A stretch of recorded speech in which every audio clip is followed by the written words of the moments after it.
Hi there, I'm Cathi Barker from Software Solutions, and you're watching one of a collection of videos that go with my Microsoft Excel Level 3 Data Manipulation course. This course focuses on those things that you would find useful if you worked with large lists in Excel.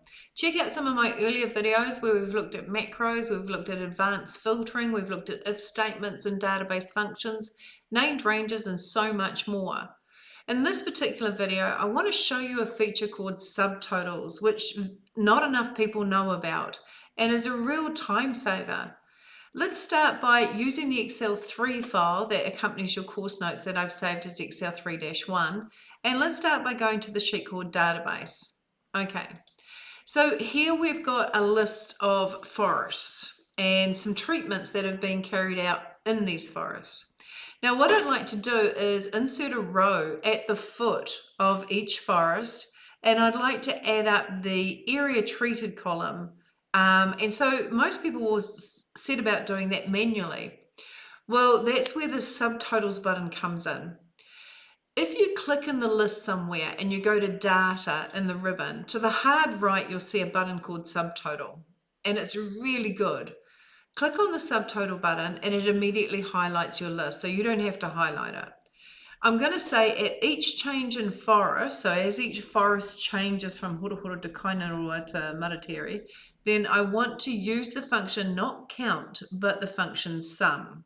At each change in forest, sum, not the treatment, because that's actually text, so take that tick off, but the area treated. And so it'll replace any current subtotals and it'll actually summarize the data below as well. So I'm just going to click OK. And there you have it. At the foot, at each change in forest, Kainarua to Maratiri, it has automatically summed the area treated. And I really like out the left-hand side in this margin area here, these buttons and these pluses and minuses. For example, if I hit the 1 button, it actually collapses the entire list and just says the total area treated was 86,400. If I click the 2, then it gives me a subtotal for each forest and the grand total. And if I'm managing Kainarua, I would actually hit the plus in front of that forest total, and it would expand that particular forest, but let me see a comparison between the totals of the other forest and the grand total. And if I went print, Control P, that's exactly what would print. And then I'll press escape. But if I then go and click the 3, it expands everything. So I really like these pluses and minuses and this ability to expand and collapse information, especially when it's a lot of information. Now, if I then want to get rid of the subtotals, it's so quick. You don't manually have to then go and undo everything you've done. You simply go back to data in the ribbon, back to the subtotal button, and click the remove all button. You just had to be sitting in the list, by the way, and then remove all, and it's straight back to where it came from. What if I want to know what was the average area treated by treatment? Okay, first thing we need to do is we need to sort by treatment.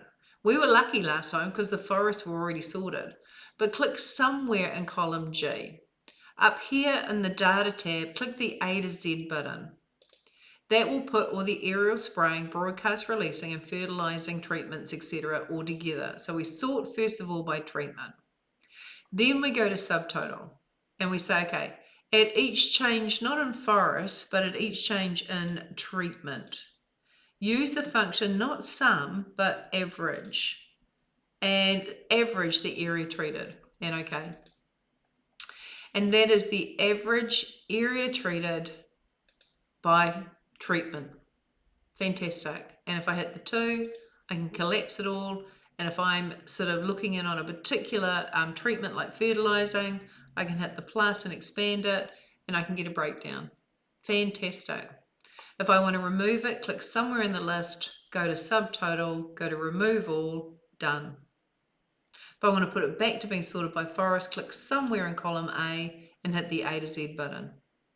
Let's go to targets. If we go to the sheet called targets, let me just zoom out a little bit. Let's say I want to average the actual sales and the target by region. Click somewhere in column C. Now, these are dim. The reason these are dim are because of the earlier video we did on advanced filtering where we protected the target sheet. Let's right click targets and let's unprotect the sheet. We didn't use a password, so we won't have to give it a password. Immediately all the buttons light up. I click somewhere in column C and I hit A to Z. Now I've got my data sorted by region. I then go to the subtotal button and say, right, at each change in region, use the function average and count and average the target and the actual columns and OK. If I then hit the 2, I can see the average for target and actual. I could format these to just, let's go home, let's go, well, let's just go dot there and there. So it's formatted nice and consistently. But immediately I see the target sales and the actual sales averages by region. And if I was in charge of managing Auckland, I'd hit the plus and expand Auckland, but still be able to compare that against other regions. And that's the subtotal feature. I do hope you like the subtotal feature. I think it's amazing. And it's been around for a very long time, but not a lot of people know about it. Let's remove it. I'm going to go back to data. I'm going to go to subtotal and I'm going to go remove all. All I had to make sure was I was sitting in the list somewhere. Okay, now the other thing I want to show you is something called flash fill. Flash fill allows us to join data and not have to use complicated formulas. Now, let's say first of all I click on some cell in column A, and let's say I go A to Z. So my list is sorted from A to Z. Now I want to tidy up the column width. So let's click above row 1. Let's widen the columns. Let's double click the line between 2 row numbers to bring the row heights up. And let's double click the line between 2 columns and bring the columns back in. Okay, so that's tidier now. What I want to do is I want to create, first of all, a column with their initials. Oops, initials. So I need, for example, A full stop C, A full stop F, A full stop T, A full stop D, that sort of thing. So I go A full stop, C full stop, and I need it in capitals. So I give it an example. And then how flash fill works is once you've given an example and you pressed enter and you've gone down to the next cell, you can either use the shortcut key or you can use this button, flash fill. On the data tab is a flash fill button, and if I click it, it automatically works out all the other initials. If I go undo and use the shortcut key, does it tell me that when I rest on that? Yes, it does, Control E. So the shortcut key is Control E. And so I don't have to do a complicated formula trying to grab the first letter out of the first name and the first letter out of the last name and put a full stop between. Let's say I want their full name. Full name. I've just got to make sure I spell it properly.